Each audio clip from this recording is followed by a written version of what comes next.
opina, licenciado, sobre la educación y sus líderes? Bueno, en primer lugar, la educación es un tema fundamental para el país. Así como a principios del siglo pasado se volvió en un motor que impulsó uno de los cambios sociales más importantes que hemos tenido a partir de la segunda década con Vasconcelos y todo este trabajo que se dio, vaya, de ir a alfabetizar, de ir a las comunidades, alfabetizar por todos lados y demás. Bueno, esto fue maravilloso. El problema es que a partir de ahí empezó a no avanzar al mismo nivel que avanza la sociedad. Y luego el ingrediente de la politización del asunto, en donde, bueno, en las últimas generaciones de políticos en este país se han dedicado a administrar los problemas, más que a resolverlos, son administrarlos, y irlos posponiendo en un afán absurdo, porque cuando un problema se pospone a través de la cartera, a partir de dar dinero, o sea, lo único que se hace es hacerlo más grande. Acrecentarlo definitivamente. Entonces, hoy nos viene a reventar en este momento y lo seguimos complicando, porque ahora, si no teníamos suficientes actores sociales partícipes en esto, ahora viene Mexicanos Primero a presentar una denuncia en contra del líder que, bueno, tiene 1000 aristas, todas graves. Número 1, gobierno federal está sacando la castaña con la mano del gato. O por otra parte, requiere que le estén empujando de esta manera para poder actuar. Esa denuncia debe haberla presentado el propio gobierno federal, no Mexicanos Primero, que además tiene sus intereses también participa de sectores productivos y de sectores empresariales que tienen que ver con educación privada en este país. Entonces, ahora, ¿qué precio vamos a pagar para el favor de que sea el ariete en contra del líder del sindicato? A mí me parece todas las lecturas bastante graves. Pero no será un buen principio de que se está haciendo algo, porque Claudio X González no salió de la nada. Alguien lo está moviendo. No, bueno, ellos tienen intereses propios y muy importantes y todo. Pero yo insisto, todo lo que tiene que salir por la puerta de atrás, con un pretexto y demás, esto tendría que ser una acción de gobierno directa, concreta, para resolver este problema. Tendríamos que procesar democráticamente el asunto. A ver, de los reclamos de estos grupos, ¿qué es lo atendible? Démosle el espacio y las instancias para atender esa parte. Bueno, quieren abrogar la reforma educativa. Bueno, lo que sea atendible. O sea, hay una reforma constitucional aprobada por las instancias que la nación nos hemos dado. Con todo y lo que quieran ponerle de defectos, es una decisión institucional la que se tomó en eso. Pero es que ¿con qué autoridad moral? 100,000 o 200,000 o 500,000 manifestantes quieren echar para abajo eso. O sea, perdón, no les alcanza el número para poder hacer esa parte. Parte de la estrategia de ellos es poner objetivos inasequibles. No, ese es tradicional, pero bueno, a la hora de que se abre el tema y se discute, tendrá que quedar fuera de discusión, definitivamente. Pues mira, yo creo que uno de los objetivos, el argumento para darse vida es ese, de la educación.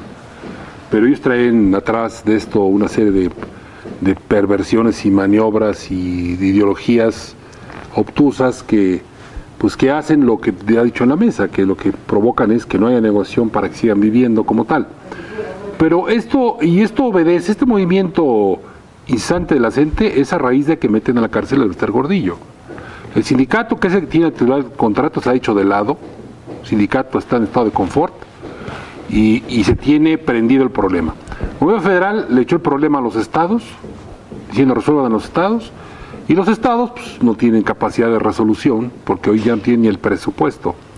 Entonces solo le queda a la ciudadanía hacer lo que hicieron en Baja California, que es en brigadas levantar actas de abandono de trabajo de los maestros por escuelas, y con las actas mismas exigir el cese de las relaciones laborales con esos maestros, a generar un problema real que tengan que intervenir el sindicato, los centros de educación, puede entrevistar a la Corte y estas gentes para que reaccionen, porque, mira, cuando la Federación no puede con un problema, se lo manda a los estados.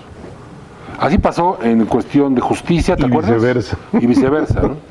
Entonces, así pasó con la cuestión del combate a los delitos en materia de delincuencia organizada, así pasó con la descentralización educativa, y resulta que te dan las responsabilidades, pero no te dan los instrumentos como la lana para hacerlo. Pero lana ha habido mucho. Ahora, han dejado a los estados, les daban presupuesto a los estados, y han generado lo que han querido. Ahora ya se llevó la lana la Federación.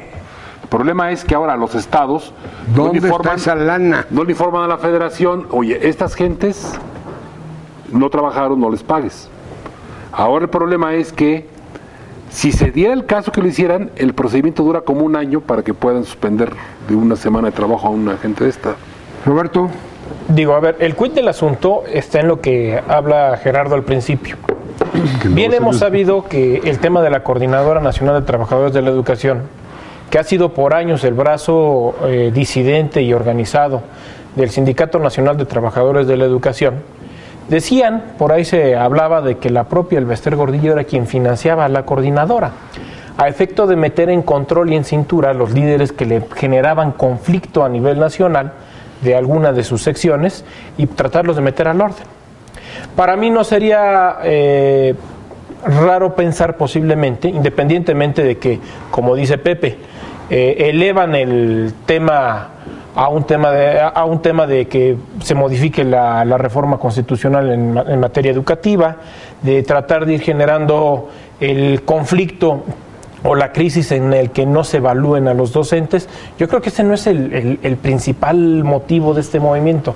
Hay muchos intereses detrás de la Coordinadora Nacional de Trabajadores de la Educación, y más aún que lo tenemos que vislumbrar, de que si anteriormente solamente tenía presencia en Michoacán, en Guerrero, en Oaxaca, hoy ya se extendió a diversos estados del país el tema. Y lo tenemos no mucho, en Veracruz, lo tenemos en Oaxaca, lo tenemos en Quintana Roo, en el Estado de México, en Tabasco, en Chiapas. Pero eso ha sido durante muchos años. Sí, pero no tenían presencia. Y hoy sí, y vamos a Baja California Sur, nos vamos a Nuevo León, a Querétaro, Michoacán, Colima, Sinaloa, Morelos, Tamaulipas, en donde ya traen una presencia significativa la coordinadora. Pero a ver, entonces, porque tienen la razón, sería preocupante. o porque tienen pero mucho dinero. Traen dinero. Y han dejado el vacío. El sindicato, la CENTE. El CENTE ha dejado vacíos. Y el gobierno federal ha dejado el vacío y se ha ido cubriendo. Y el vacío lo está cubriendo la coordinadora. Yo ahí insisto, o sea, yo creo que tenemos que diseccionar dos cuestiones. Una son las razones que toman, porque las razones en las que se montan, bueno, el asunto Ayotzinapa, por ejemplo. Claro. Bueno, pues claro que es un problema, claro que fue un agravio social y demás, lo toman por acá. Entonces, ahí es donde yo creo que el Estado tiene la obligación de diseccionar las cosas, no permitir que se les contamine, sacar la cara y empezar a actuar en ese sentido, para ir dejando lo que es atendible por un lado, pero también lo otro, que evidenciar que no es atendible, evidenciar lo que hay atrás de todo esto. Yo creo que ahí es donde nos ha fallado la atención a este tipo de asuntos. Ahí los vamos toreando y ahí los vamos dejando, y que le truene al que viene. Yo creo que en ningún momento podemos darle la razón a la CENTE. Si es una bola de gente que anda buscando problemas, creando problemas. Todo lo que ha generado, no nada más en esos estados, sino a los que se han ido a instalar al Yo me pregunto, por ejemplo, los niños que ven que sus maestros están golpeando, están incendiando. ¿Eso es lo que están aprendiendo en la vida práctica? Esa es la educación. Pero lo peor, además han sentado un precedente terrible en términos de la negociación política con estos grupos, porque la CENTE ha cometido delitos. O sea, no, claro, individualmente han cometido delitos. Claro. Pero como Puente Ovejuna, en cuanto son gremio y en tanto están en la coyuntura política y en tanto tienen acceso a medios, pues hay total impunidad y carta blanca para lo que quieran hacer. Entonces, me parece que también nos obliga a replantear cuáles son los términos de la negociación de los grupos de presión en México y cómo debe enfrentarlos el gobierno. Creo que lo que estamos acusando aquí es que la tremenda escasez de legitimidad de nuestras instituciones y de nuestros gobiernos es lo que impide que puedan aplicar la ley frente a grupos que franca y abiertamente la violan. ¿Por qué? porque el costo político sigue siendo alto, porque quieren llegar al siguiente cargo y porque nadie quiere el síndrome del 68 revivido en su carrera. Eso es lo que tiene este país en muchos estados, en muchos flancos, en muchos frentes, postrado frente a gente que es profesional del chantaje. Es una gran industria. Yo creo que habría muchas pequeñas y medianas empresas que ya quisieran haber prosperado como los grupos que en los últimos 20, 25 años han pululado en México y se han hecho de verdaderas fortunas para sus líderes. Entonces, ¿cuánto más? Pues cuanto más queramos alimentarlos. Con dinero. Pero yo sí veo, y con Pepe, flexibilidad en la negociación. Yo no considero, y perdón que entre. A ver, yo no considero que será un tema de falta de legitimidad de nuestras instituciones, Pepe. Yo lo que percibo posiblemente es que la misma corrupción, la impunidad con la que se mueven este tipo de grupos ha desvalorizado sobre todo la acción de gobierno. No es un tema de legitimidad posiblemente, es un tema en donde ya la corrupción ha permeado y campeado tanto en las instituciones que ya los ciudadanos no traen credibilidad sobre las mismas. Una cuestión sería distinta. Lo que me refiero es, las instituciones y en particular el gobierno no se siente lo suficientemente fuerte para actuar, para aplicar la ley, pues porque no tiene las condiciones. El tema es de concesiones. Es frágil. Así es. Vamos a hacer una pausa. Recuerda, estamos en su mesa de diálogo y análisis de Vista Bueno Televisión. Nuestro correo electrónico vistabueno.televisión@gmail.com. Regresamos.